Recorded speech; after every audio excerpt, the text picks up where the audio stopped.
Dosa balik, dosa taubat, dosa taubat, dosa taubat, dosa taubat.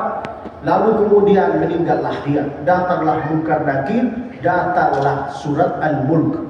Ada 30 ayat di dalam Al-Quran yang bisa menyelamatkan kita dari azab kubur, dari azab dan segalanya.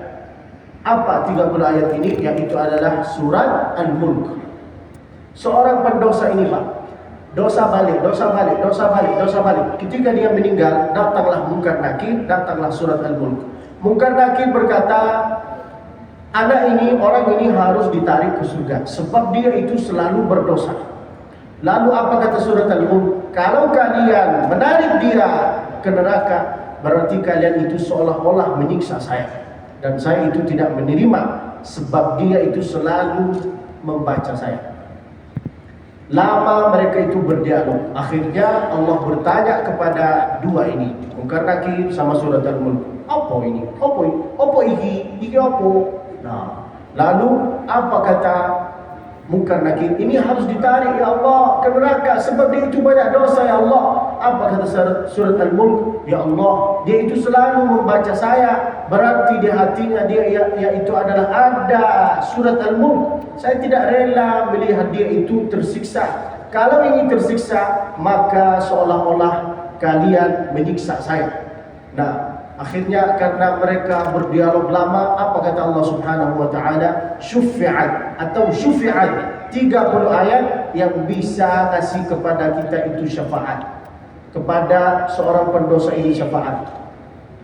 Kok bisa? Karena dia itu selalu membaca surat Al-Mulk. Maka surat Al-Mulk ini bisa dapat gelar Al-Munjiyah, Al-Najiyah, Al-Waq, banyak gelarnya. Maka kalau tidak bisa hafal Quran, tidak bisa membaca surat Al-Mulk, bacalah surat tidak bisa baca surat Yasin, bacalah surat Al-Mulk ini, sehingga kita itu bisa mempunyai amalan-amalan yang terbaik. Itulah orang yang beruntung di dunia ini. Lalu kemudian ada babul azkar, harus sering berzikir. Subhanallah walhamdulillah wa la ilaha illallah wallahu akbar. Catatlah namamu di pintu babut taubah. Sering-sering istighfar. Kalau engkau berdosa, maka bertaubatlah kepada Allah. Jangan disangka kita ini tidak berdosa. Semua orang yang ada di dunia ini pasti berdosa. Apalagi saya. Saya juga banyak dosa. Ini saya kasih contoh supaya faham. Di antara dosa saya yaitu adalah setiap 3 hari 4 hari saya itu naik pesawat. Di pesawat ada pramugari pakai rok pendek. Dilihat haram, enggak dilihat kapan lagi? Benar kan Pak? Saya kalau jalan-jalan enggak pakai kayak gini Pak. Pakai jeans, nah, pakai kaos, pakai kacamata. Tidak ada yang tahu saya itu ustaz. Paling enak kayak gitu. Jalan-jalanlah saya, naik pesawat, lalu saya duduk di atas kursi. Nah, duduk di samping di arah-arah pas mau jalan. Bukan di jendela. Saya tidak suka duduk di jendela karena tidak ada view. Nah, yang ketawa berarti faham. Yang tidak ketawa berarti tak faham. Duduklah saya di kursi ini. Nah, lewatlah pramugari kan. Lalu pramugari ini kadang-kadang dia itu mancing-mancing saya. Saya duduk baik-baik. Datanglah dia mau menutup yang ada di atas saya untuk cabin. Di sini pendek kan? Pas dia mau menutup, kan nampak semua kan? Langsung saya gini. Dosa kan? Dilihat haram, tak lihat kapan lagi? Di Mekah tak ada view-view kayak gini.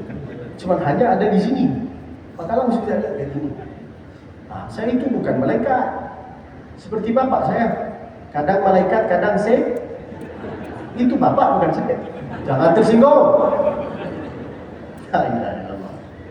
Banyak dosa kita. Nih dengerin baik-baik. Kata Nabi, "Ma min muslimin yudhnibu dzamban." Kalau ada orang berdosa, setelah berdosa ngapain? Tsumma yatatahhar, mandi taubat. Macam mana, gimana cara mandi taubat? Seperti mandi junub. Gimana cara mandi junub? Seperti mandi biasa. Yang penting basah. Ini banyak yang berkata, "Ustaz, gimana cara mandi junub? Apakah wudu dulu? Apakah mandi dulu?" Yang penting basah. Isalul ma'i ilal a'dha. Yang penting basah, Pak. Nah, cara mandi taubat mudah sekali. Bapak mau tahu? Pergilah ke laut. Di sini ada laut? Ada?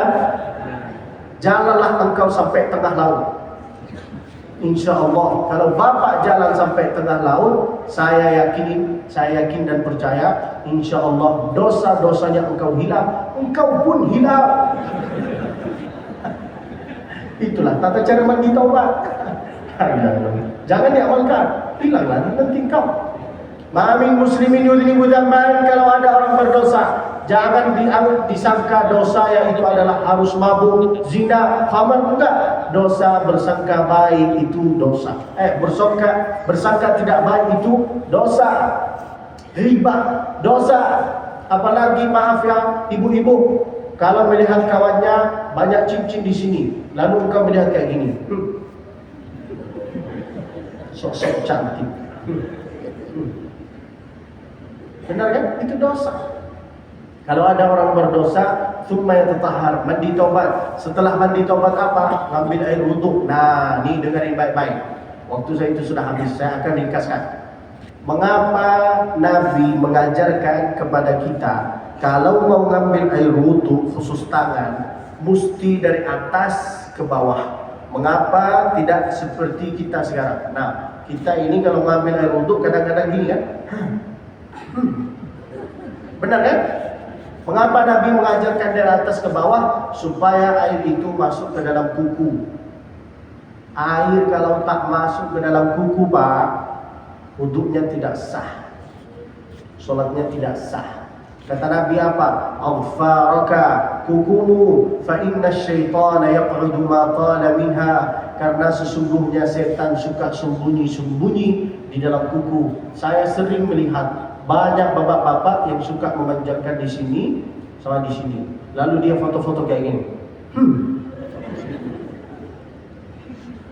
Ini tahu artinya apa? Ini artinya engkau ini berkawan sama setan.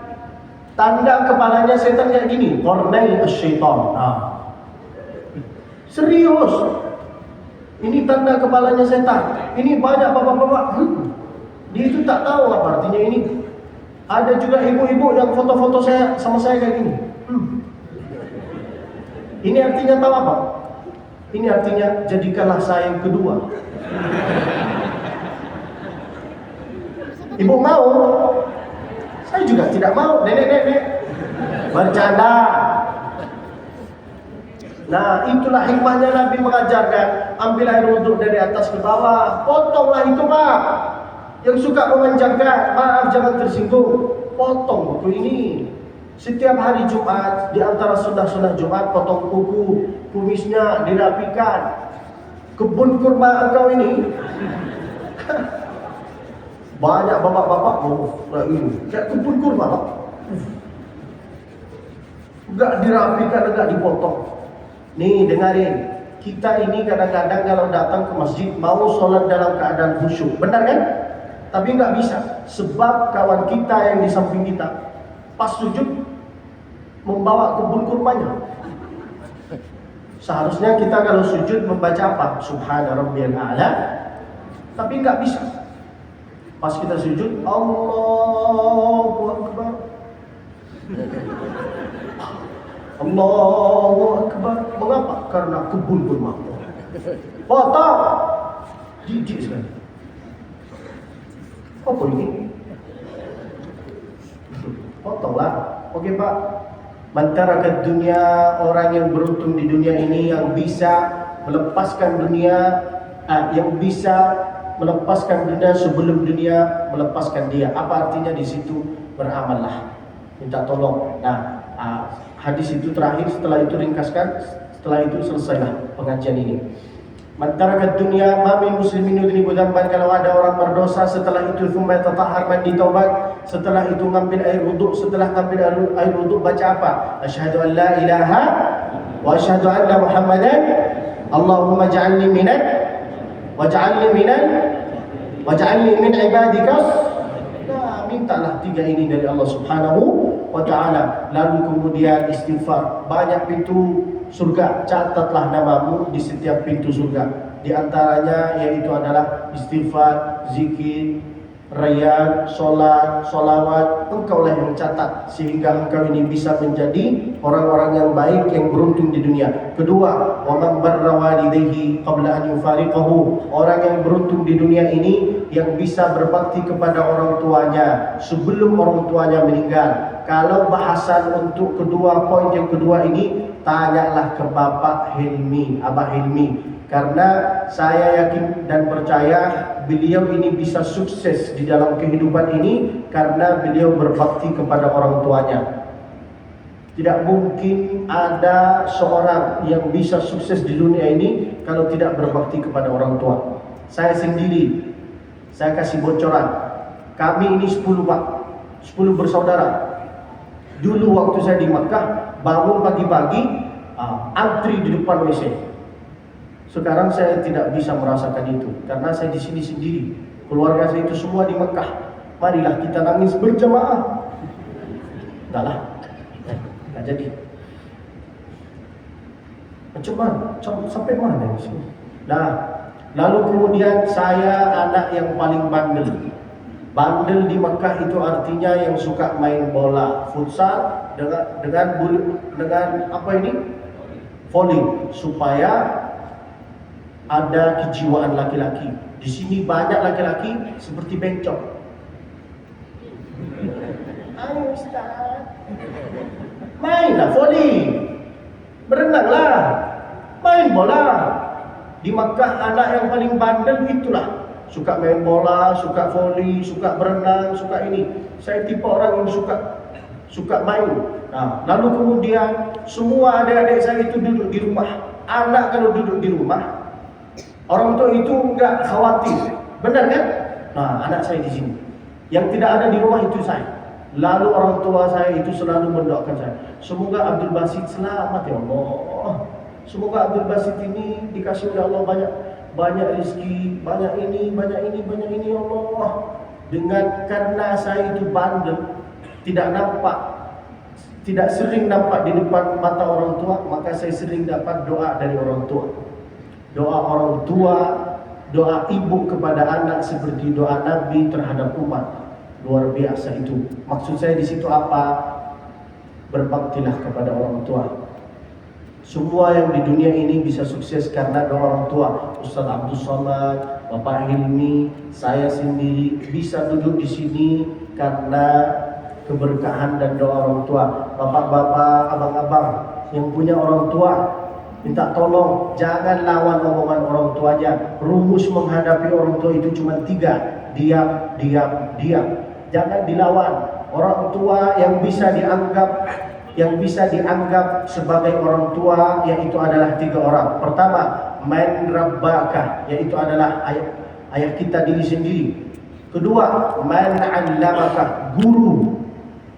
Engkau ini harus berbakti kepada guru. Selama guru engkau ini baik. Ketiga, man zawwajaka, mertua engkau. 3 ini engkau ini harus berbakti. Jangan satu lalu dua-duanya tidak. Tapi yang di Indonesia ini yang saya sering lihat, maaf ya, jangan tersinggung. Banyak orang ini yang suka memusuhi guru, benar kan? Melaporkan guru, benar kan? Bahkan meremehkan guru kan? Siapa yang meremehkan gurunya, mencaci maki gurunya, bicara tentang kekurangan gurunya atau melaporkan gurunya ke polisi akan dapat 3 ujian dari Allah.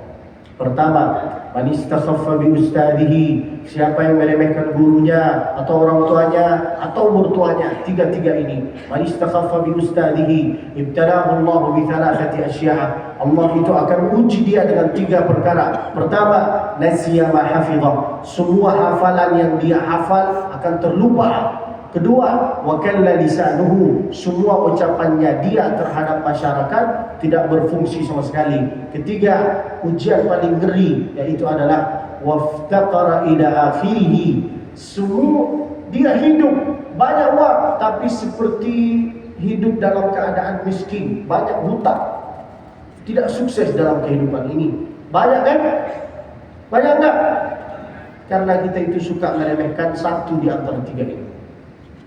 Jangan sampai. Tanyalah untuk ini, tanyalah ke Bapak Abah Hilmi gimana cara berbakti kepada orang tua. Nah, lalu kemudian yang ketiga, orang yang beruntung di dunia ini yaitu adalah waman arda khaliqahu qabla an yalqah, yang bisa mendapat ridha Allah sebelum dia meninggal. Gimana cara mendapat ridha Allah? Yaitu adalah minta tolong. Bapak-bapak, ibu-ibu, jangan korupsi. Jangan ambil uang orang. Jangan menganiaya orang. Kalau engkau suka tiga-tiga ini, engkau nanti jadi ayam bakar. Baru tahu. Maka minta tolonglah, hindarilah tiga itu supaya kita itu bisa hidup dalam keadaan senang, tenang, bahagia. Hadza wallahu a'lam wa 'ilmuhu ajam wa sallallahu wasallam wa baraka alaihi wa ala alihi wa sahbihi wasallam. Saya mengucapkan kepada jamaah yang ada di sini, khususan Abah Hilmi dengan keluarganya, jazakumullah khairal jazaa. Mudah-mudahan sehat selalu, panjang umurnya, banyak amalnya. Semua yang ada di sini bisa mempunyai anak-anak yang soleh, bisa insya Allah menjadi seorang kaya, kaya di dunia, kaya di akhirat. Rabbana atina fid dunya wa fil akhirati wa qina adzaban. Lalu saya minta tolong dari jamaah. Ini terakhir.